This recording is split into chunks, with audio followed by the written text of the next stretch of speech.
बिस्मिल्लाहिर्रहमानिर्रहीम अस्सलाम वालेकुम। Welcome to study conscious students. I hope you are fine. तो आज हम लोग केमिस्ट्री का यूनिट नंबर 3 के एक्सरसाइज क्वेश्चंस करेंगे। So let's start. जो स्टूडेंट्स चैनल पे नए हैं उनसे रिक्वेस्ट है कि चैनल को सब्सक्राइब कर दें।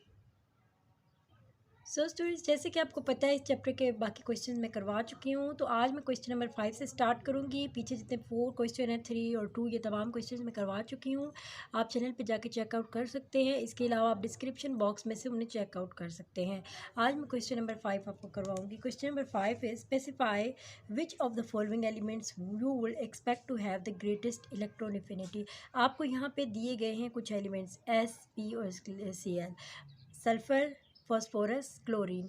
तो ये तमाम आपको दिए गए हैं। स्टूडेंट्स, अगर हम इलेक्ट्रॉन एफिनिटी की बात करें, सबसे पहले हमें ये पता होना चाहिए ना कि जब हम एक पीरियड के अंदर लेफ़्ट से राइट की तरफ जब हम मूव करना स्टार्ट करते हैं तो क्या होता है कि इलेक्ट्रॉन एफिनिटी जो होती है वो इंक्रीज़ करना शुरू हो जाती है।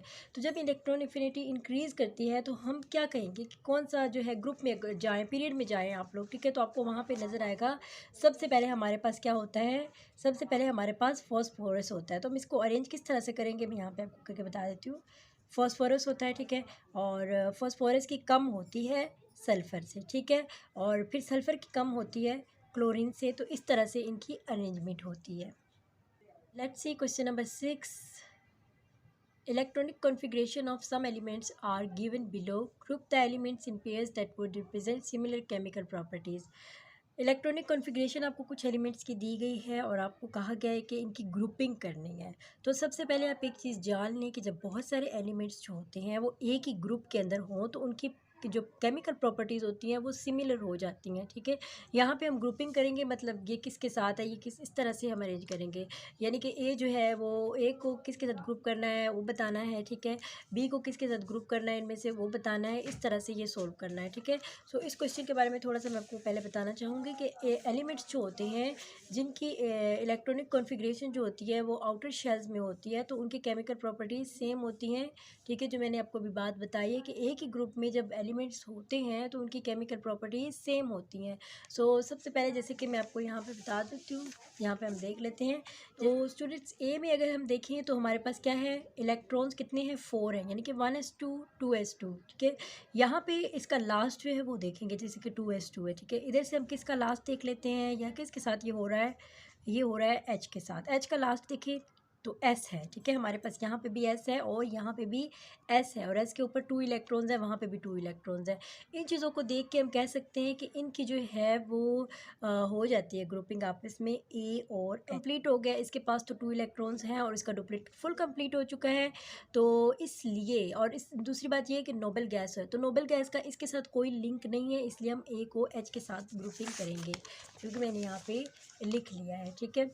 उसके बाद सेकेंडली और हमारे पास कौन कौन से ग्रुप्स बन रहे हैं, अगर हम लोग बी को देखें तो, ठीक है, बी को देखें तो इसके लास्ट पे कितने बन रहे हैं, 6 7 8 बन रहे हैं ना।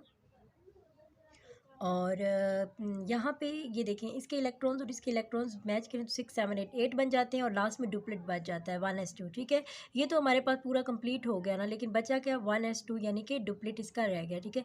इसी तरह डी का भी डुप्लेट था और ये भी जो है नोबल गैस है, तो ये भी नोबल गैस है ना, पता चल रहा है। तो इसलिए हम लोग बी और डी की ग्रुपिंग कर लेते हैं, ठीक है। हम यहाँ पे लिख लेते हैं बी और डी की जो है वो ग्रुपिंग हो रही है, ठीक है। और हमारे पास कौन से ग्रुप बन रहे हैं, अगर हम लोग सी में देखें तो सी में देखें हमारे पास लास्ट क्या है, पी शेल है, ठीक है। पी है और उसके साथ इलेक्ट्रॉन्स कितने हैं, 3 हैं, ठीक है। यहाँ पे क्या किसी के 3 इलेक्ट्रॉन्स हैं जो बच गए, उनमें से हमने देखना है क्योंकि ये तो डन हो चुके हैं ना। तो नेक्स्ट जो है वो ई एफ और जी में से देख लेते हैं। लास्ट में क्या है हमारे पास, sp3 है, यहाँ पे तो नहीं है, यहाँ पे भी नहीं है, तो यहाँ sp3 है, ठीक है। इसके साथ हो रहा है ना, देखिए 2s2 है, यहाँ पे भी 2 इलेक्ट्रॉन्स हैं, यहाँ पे 3 हैं, यहाँ पे भी 2 इलेक्ट्रॉन्स है लास्ट में और 3 है, तो दोनों सेम सेम हो रहे हैं।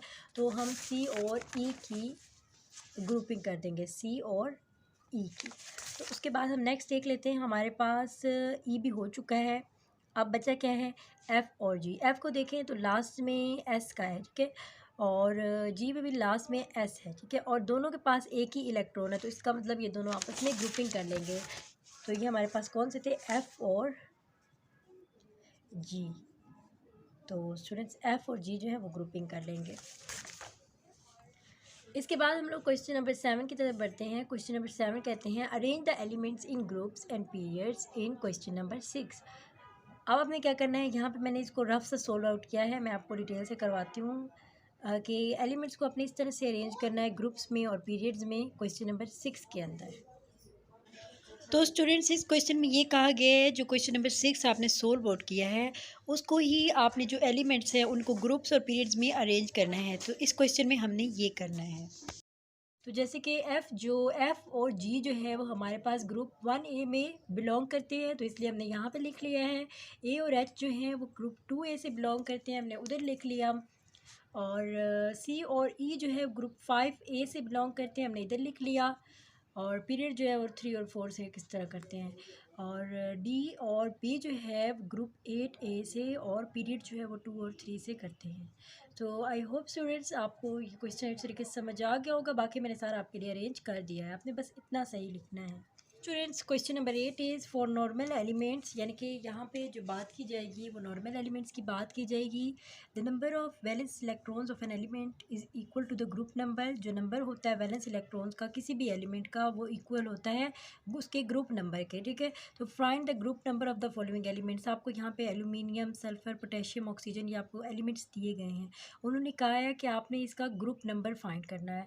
तो ग्रुप नंबर फाइंड करने के लिए सबसे पहले आपको इसकी इलेक्ट्रॉनिक कॉन्फ़िगरेशन पता होनी चाहिए, तब ही आप इसका ग्रुप नंबर फाइंड कर सकते हैं। So let's see the answer of this question. तो स्टूडेंट्स इसमें सबसे पहले हमारे पास एल्यूमिनियम है, फिर सल्फ़र है। सबसे पहले हम एल्यूमिनियम की जो है इलेक्ट्रॉनिक कॉन्फ़िगरेशन कर लेते हैं। सो एल्यूमिनियम की हम इलेक्ट्रॉनिक कॉन्फ़िगरेशन कर लेते हैं 1s2 2s2 2p6 3s2 3p1। तो अब इसमें से हमने क्या करना है, हमने लास्ट वाले जो है हमारे वो देखने हैं। लास्ट देखिए तो हमारे पास इलेक्ट्रॉन्स देखिए, इसके हमारे पास 2 और इसका 1 है, ठीक है। तो इस 2 और 1 की वजह से हमें ग्रुप नंबर पता चलेगा। तो इसका ग्रुप नंबर कैसे करेंगे हम लोग, जैसे कि हमारे पास लास्ट में 2 था और उसमें प्लस कर देंगे 1, ठीक है। तो 3 बन जाएगा ना। तो जब इलेक्ट्रॉन्स की जो तादाद होती है उसी से हम लोग ग्रुप फाइंड करते हैं। जैसे 2 और 1 3 हो गया, तो हम क्या कहेंगे कि ये 3A जो है वो ग्रुप नंबर इसका 3A है। सो अब हम लोग सल्फ़र का देख लेते हैं। सल्फ़र की इलेक्ट्रॉनिक कॉन्फ़िगरेशन करेंगे हम लोग। तो कैसे कहेंगे 1s2 2s2 2p6 3s2 and 3p4। तो अब इसी से हम इसका ग्रुप नंबर भी निकालेंगे।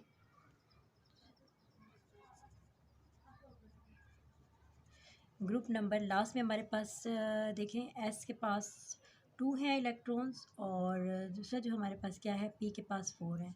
तो हम लोग 2 को प्लस कर देंगे 4 में, तो हमारे पास 6 हो जाएंगे इलेक्ट्रॉन्स। तो इसका मतलब है 6A ग्रुप से ये ताल्लुक़ रखता है, ठीक है। उसके बाद हम लोग पोटेशियम का देख लेते हैं। पोटेशियम की हम इलेक्ट्रॉनिक कॉन्फ़िगरेशन करेंगे 1s2 2s2 2p6 3s2 3p6 4s1। तो यहाँ पे अगर हम देखें तो आपको नज़र आ रहा होगा ग्रुप नंबर हमारे पास लास्ट में सिंपल एस है, ठीक है। तो ये पी तो इसके साथ हो गया है ना, तो यहाँ पे सिंपल एस बचा है, ठीक है। तो दोबारा एस यहाँ पे आया, फिर यहाँ पे आया, इसलिए हम इस एस को सिंगल ही समझेंगे क्योंकि इसके पास समझ लिए 1 ही इलेक्ट्रॉन है, ठीक है। तो इसका हम ग्रुप नंबर क्या करेंगे, इसको इस तरह से लिखेंगे कि इसका ग्रुप नंबर हमारे पास जैसे कि 1 ही इलेक्ट्रॉन है इसके पास, लास्ट वाले जो एलिमेंट है उसके पास 1 ही इलेक्ट्रॉन है, तो इसको हम कहेंगे ये ग्रुप 1A से बिलोंग करता है। तो लास्ट में हमारे पास है ऑक्सीजन। तो ऑक्सीजन की सबसे पहले इलेक्ट्रॉनिक कॉन्फ़िगरेशन हम लोग करेंगे। तो वो हमारे पास क्या होगी 1s2 2s2 2p4। तो जब हम इसका ग्रुप नंबर देखते हैं, लास्ट वाले एलिमेंट्स को हम देखेंगे ग्रुप नंबर देखने के लिए, तो इसीलिए मैंने इलेक्ट्रॉनिक कॉन्फ़िगरेशन की है ताकि हमें ग्रुप नंबर फाइंड करने में ईजी हो। तो इसी तरह से आपने करना है, ठीक है। तो ग्रुप नंबर इसका हमारे पास होगा जैसे कि लास्ट में हमारे पास 2 है और इसके पास 4 है, तो हम 2 को प्लस कर देंगे 4 में, तो हम 6 बन जाएगा। इसको ऐड करेंगे तो 6 ए से जो है वो इसका ताल्लुक। तो इसका मतलब ये हुआ कि जो हमारे पास आउटर मोस्ट सब शेल होता है उसके अंदर जो इलेक्ट्रॉन्स होते हैं उसी के मुताबिक जो है हम उसका ग्रुप नंबर लेते हैं, ठीक है। जैसे कि इनके लास्ट वाले एलिमेंट्स को देख के हमने ग्रुप नंबर लिया था, इसी तरह से हम इसका ग्रुप नंबर फाइंड करते हैं। So move on question number 9। So student, question number 9 is write the valence shell electronic configuration for the following groups। आपको यहाँ पे ग्रुप्स दिए गए हैं, आपने इनकी वैलेंस शेल इलेक्ट्रॉनिक कॉन्फ़िगरेशन करनी है। इलेक्ट्रॉनिक कॉन्फ़िगरेशन और होती है और वैलेंस शेल इलेक्ट्रॉनिक कॉन्फ़िगरेशन पूरा और होती है, ठीक है। तो जैसे कि इलेक्ट्रॉनिक कॉन्फ़िगरेशन जो मैंने अभी आपके सामने पिछले क्वेश्चन नंबर 8 में की वो थी, और वैलेंस शेल इलेक्ट्रॉनिक कॉन्फ़िगरेशन इससे थोड़ी सी डिफरेंट होती है। यहाँ पे हमें एक एक एलिमेंट की नहीं करनी, एक एक मेटल की नहीं करनी वैलेंस शेल इलेक्ट्रॉनिक कॉन्फ़िगरेशन, बल्कि हमने ग्रुप्स की करनी है, ठीक है। जैसे कि हमारे पास सबसे पहले अल्कली मेटल्स हैं, ठीक है। ए में हमारे पास अल्कली मेटल्स हैं, तो इसको हम किस तरह से करेंगे, तो अल्कली मेटल्स को हम किस तरह से करेंगे, इसके पास हमारे पास क्या होगा, NS1। अब यहाँ पे जो N है वो क्या शो करता है, ठीक है। इस चीज़ को मैं थोड़ा सा क्लियर कर देती हूँ कि N जो है वो शेल नंबर को रिप्रेजेंट करता है या पीरियड नंबर को रिप्रेजेंट करता है। हम यहाँ पे कंप्लीट नहीं लिखते शेल नंबर या पीरियड नंबर। और उसके बाद हमारे पास S जो है, S जो होता है वो वैलेंस शेल होता है, यानी कि इसका जो वैलेंस शेल है वो S1 में है, ये चीज़ डिनोट करता है। तो अल्कली मेटल्स जो होंगे वो कौन से ग्रुप में होंगे, NS1 में। फिर इसी तरह अल्कालाइन अर्थ मेटल्स कौन से ग्रुप में होंगे, NS2 में। और हेलोजन जो होंगे वो कौन से ग्रुप में होंगे, NS2 और NP5। यानी कि इसके 7 एलिमेंट्स होते हैं, इसके अंदर 7 इलेक्ट्रॉन्स होते हैं। S के पास 2 होते हैं और P के पास 5 होते हैं, तो कंप्लीट 7 होते हैं। तो नोबल गैसेस जो होते हैं इसमें हमारे पास कंप्लीट ऑक्टेट हो जाता है, ठीक है। तो किस तरह से होगा, NS2 और NP6, यानी कि 6 7 8 इलेक्ट्रॉन्स हो जाएंगे। S के पास 2 होंगे और P के पास 6 होंगे, तो 8 इलेक्ट्रॉन्स। तो जिसमें 8 इलेक्ट्रॉन्स होते हैं उसका मतलब है नोबल गैसेस होते हैं, वो वाला वो ग्रुप कौन सा होता है, नोबल गैसेस का होता है। सो ये इसका आंसर था। So students, question number 10 is write electron dot symbols for an atom of the following elements, ठीक है।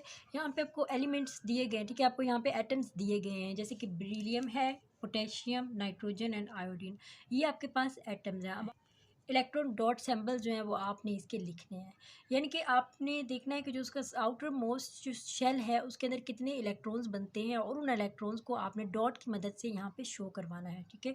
जैसे कि हमारे पास सबसे पहले बेरिलियम है, तो सबसे पहले हमारे पास बेरिलियम है, तो उसको हम किस तरह से करेंगे, जो कि बेरिलियम जो होता है वो ग्रुप 2 से ताल्लुक़ रखता है, ठीक है। उसके आउटर मोस्ट शेल में जो है वो 2 इलेक्ट्रॉन्स होते हैं और वो ग्रुप 2 से ताल्लुक़ रखता है, उसको हम इस तरह से ड्रा करेंगे।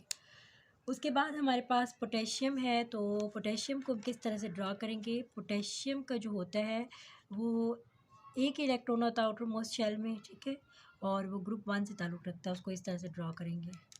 उसके बाद हमारे पास कौन से एलिमेंट्स हैं उनको देख लेते हैं। नाइट्रोजन, ठीक है, नाइट्रोजन किससे ताल्लुक़ रखता है, तो नाइट्रोजन जो होता है हमारे पास वो ग्रुप 5 से, मतलब उसके आउटर मोस्ट शेल में 5 इलेक्ट्रॉन्स होते हैं। तो जब 5 इलेक्ट्रॉन्स होते हैं तो ये इस तरह से ड्रा होगा डॉट स्ट्रक्चर इसका, और क्योंकि 5 होते हैं इसलिए हमने 5 डॉट्स गिर्द उसके लगा दिए। उसके बाद हमारे पास है आयोडीन, तो आयोडीन जो है उसके आउटर मोस्ट शेल में 7 इलेक्ट्रॉन्स होते हैं, तो हम यहाँ पे 7 जो है वो इस तरह से डॉट्स लगा देंगे, लेकिन डॉट्स भी अपने इधर उधर नहीं लगाने, जो जहाँ पे लगता है अपने वहीं पे लगाना है। तो इस तरह से हमारा क्वेश्चन कंप्लीट हो गया। Now students, question number 11 is write the valence shell electronic configuration of the atoms of the following elements। यहाँ पे आपको एलिमेंट्स दिए गए हैं, आपने उनकी इलेक्ट्रॉनिक कॉन्फ़िगरेशन लिखनी है, ठीक है।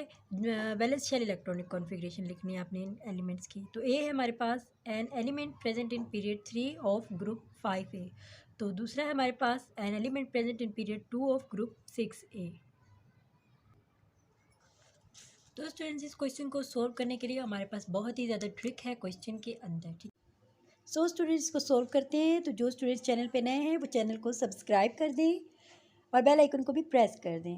सो यहाँ पे जो ग्रुप 5A है, इसका मतलब जो इलेक्ट्रॉन्स हम काउंट करें तो वो 5 होने चाहिए, तभी हमें पता चलेगा कि वो ग्रुप 5 में है, ठीक है। तो हमें यहाँ पे इलेक्ट्रॉन्स 5 करने के लिए क्या लिखेंगे हम लोग, 3s2 एंड 3p3। तो हम इलेक्ट्रॉन्स को ऐड करें तो 5 हो जाता है, और 3 जो है वो इसका पीरियड है। नेक्स्ट जो है वो हमारे पास है N element present in period 2 of group 6A। तो इलेक्ट्रॉन्स की तादाद 6 होनी चाहिए और पीरियड चूँकि 2 है तो इसलिए हमने 2 पीरियड का इस तरह से लिखना है, 2s2 एंड 2p4। 4 और 2 को ऐड करें तो 6 हो जाता है, 6 ग्रुप से ताल्लुक़ रखता है। Now students, question number 12 is copy and complete the following table. आपने इस टेबल को कंप्लीट करना है। आप देख सकते हैं टेबल में किसी जगह पे एटॉमिक नंबर प्रेजेंट है, किसी जगह पे मास नंबर प्रेजेंट है, किसी जगह पे नंबर ऑफ प्रोटॉन्स प्रेजेंट है, नंबर ऑफ न्यूट्रॉन्स और नंबर ऑफ इलेक्ट्रॉन्स। जो एटॉमिक नंबर होता है वही उसका नंबर ऑफ़ प्रोटॉन्स और नंबर ऑफ़ इलेक्ट्रॉन्स होता है, ठीक है। ये चीज़ आप पहले लिख लेंगे, ठीक है। तो एटॉमिक नंबर इसका 11 है और नंबर ऑफ़ प्रोटॉन्स भी 11 हो जाएगा और नंबर ऑफ़ इलेक्ट्रॉन्स भी 11 हो जाएगा। इसी तरह से और हमारे पास एटॉमिक नंबर नहीं हमें दिया गया, इसका मतलब है कि हमें वो खुद पता होना चाहिए। और मैथ्स नंबर किस तरह से आता है? मैथ्स नंबर हम जब करते हैं नंबर ऑफ़ न्यूट्रॉन्स और नंबर ऑफ़ प्रोटॉन्स को ऐड करते हैं आपस में, तो हमारे पास आ जाता है मैथ्स नंबर। तो मैथ्स नंबर हमारे पास 23 आएगा, ठीक है। इसी तरह से हम नंबर ऑफ़ प्रोटॉन्स और नंबर ऑफ़ न्यूट्रॉन्स को यहाँ पे ऐड करते हैं तो हमारे पास इसका मैथ्स नंबर आ जाएगा 29।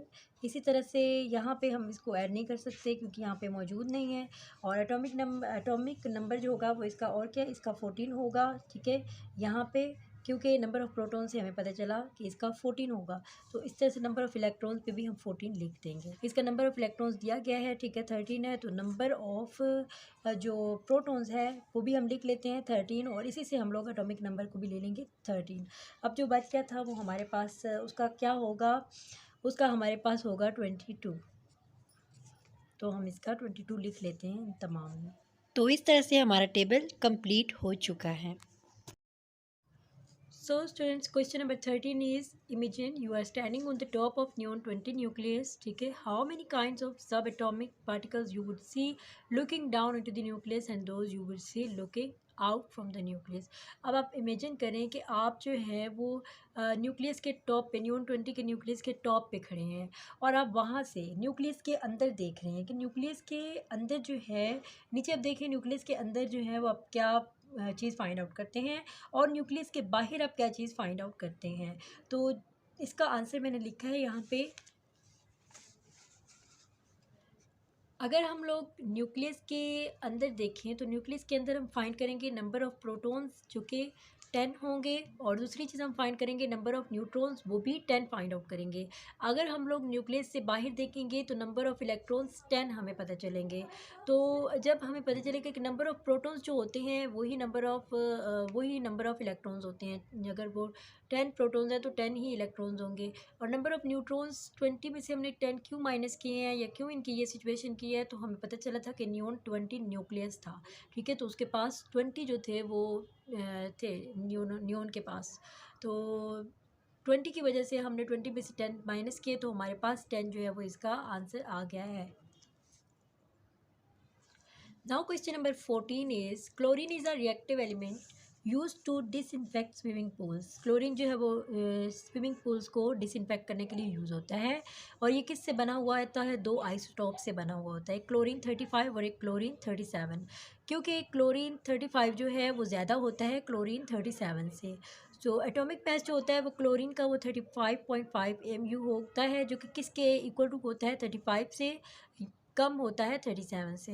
तो आपने क्या करना है, इलेक्ट्रॉनिक कॉन्फ़िगरेशन लिखनी है हर आइसोटॉप, जो क्लोरीन का हर आइसोटॉप है उसकी इलेक्ट्रॉनिक कॉन्फ़िगरेशन लिखनी है, और साथ ही आपने उसका सिंबल भी बताना है आइसोटॉप का।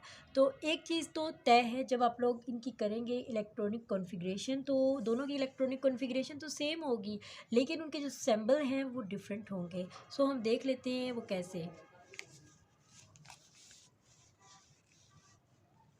अगर आप लोग यहाँ पे देखें तो मैंने इसकी क्लोरीन की जो है वो क्लोरीन 35 की इलेक्ट्रॉनिक कॉन्फ़िगरेशन की है, उसके बाद क्लोरीन 37 की भी इलेक्ट्रॉनिक कॉन्फ़िगरेशन की है।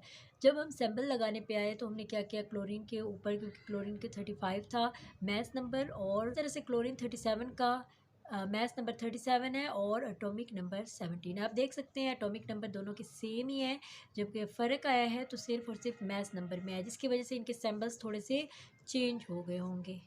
तो अब ये इसका आंसर है। तो स्टूडेंट्स क्वेश्चन नंबर 15 जो हमारे पास क्या है, in which block group and period in the periodic table where would you place each of the following elements with the following electronic configuration. आपको यहाँ पे जो है वो एलिमेंट्स दिए गए हैं, जैसे कि ए पार्ट है, बी, सी और डी, इन तमाम की इलेक्ट्रॉनिक कॉन्फ़िगरेशन आपको दी गई है। आपने ये बताना है ये कौन से ग्रुप में पाए जाते हैं, हर एक की अलग अलग बतानी है, कौन से ब्लॉक में पाए जाएंगे, कौन से ग्रुप में पाए जाएंगे और कौन से पीरियड में पाए जाएंगे। सो इसका आंसर मैं आपको बता देती हूँ किस तरह से आप करना है। सबसे पहले आपने एक ब्लॉक ड्रॉ करना है। यहाँ पे आप स्केल की मदद से यहाँ पे आप लाइंस ड्रॉ कर सकते हैं इनके दरमियान में, यहाँ पे भी ठीक है। मैंने इसे जस्ट आपको ऐसे ही करवा रही हूँ। यहाँ पे हम ब्लॉक बताएंगे कि कौन से ब्लॉक में पाया जाता है। जैसे कि आप देख सकते हैं कि इसका जो लास्ट जो है ना ये वाला, तो ये एस ब्लॉक में पाए जाते हैं, ठीक है। आप लास्ट वाले को देख सकते हैं, इसका एस ब्लॉक है, ठीक है। और ग्रुप जो है वो कौन सा है, क्योंकि इसके ऊपर 1 इलेक्ट्रॉन है, तो जब 1 इलेक्ट्रॉन है तो हमें पता चल जाएगा कि ग्रुप 1A से इसका ताल्लुक है। और उसके बाद पीरियड कौन सा है, जैसे कि 2 है लास्ट पे हमारे पास, तो इसलिए ये 2 पीरियड से ही बिलोंग करता है। उसके बाद इसका ब्लॉक कौन सा है, इसका भी लास्ट जो है इसका देखें P है लास्ट पे, ठीक है, तो P इसका ब्लॉक होगा। और ग्रुप कौन सा होगा, क्योंकि इसके पास लास्ट में कितने हैं 5 और 6 7, तो हम लोग इसको 7A ग्रुप से ग्रुप के अंदर ऐड कर देंगे। तो यहाँ पे जो इसका पीरियड है, जैसे कि यहाँ पे 2 है तो इसका ये पीरियड हो जाएगा। इसमें देख लेते हैं हम लोग ब्लॉक कौन सा है, लास्ट वाला एस है तो एस ब्लॉक में भी इसे रखते हैं, और इसका भी एस है तो इसको भी एस ब्लॉक में रख लेते हैं। अब ग्रुप इसका देख लेते हैं कौन सा है, जैसे कि इसका जो है वो 2 है लास्ट वाला, ठीक है, तो 2 ग्रुप में हम इसे ऐड करेंगे 2A में। उसके बाद हमारे पास जो इधर है कौन सा ग्रुप बन रहा है, यहाँ पे हमारे पास कितने जो हैं वो इलेक्ट्रॉन्स हैं, यहाँ पे 2 हैं, तो ये भी 2A ग्रुप से ताल्लुक़ रखेगा। अब पीरियड कौन सा लास्ट में, यहाँ पे 3 है और यहाँ पे 1 है, ठीक है। सो ये इसका आंसर हो गया। आई होप स्टूडेंट्स आपको अच्छे तरीके से समझ आए होंगे। मिलते हैं नई वीडियो में। मुझे अपनी दुआओं में याद रखिएगा, अपना बहुत सारा ख्याल रखिएगा। अल्लाह हाफिज़।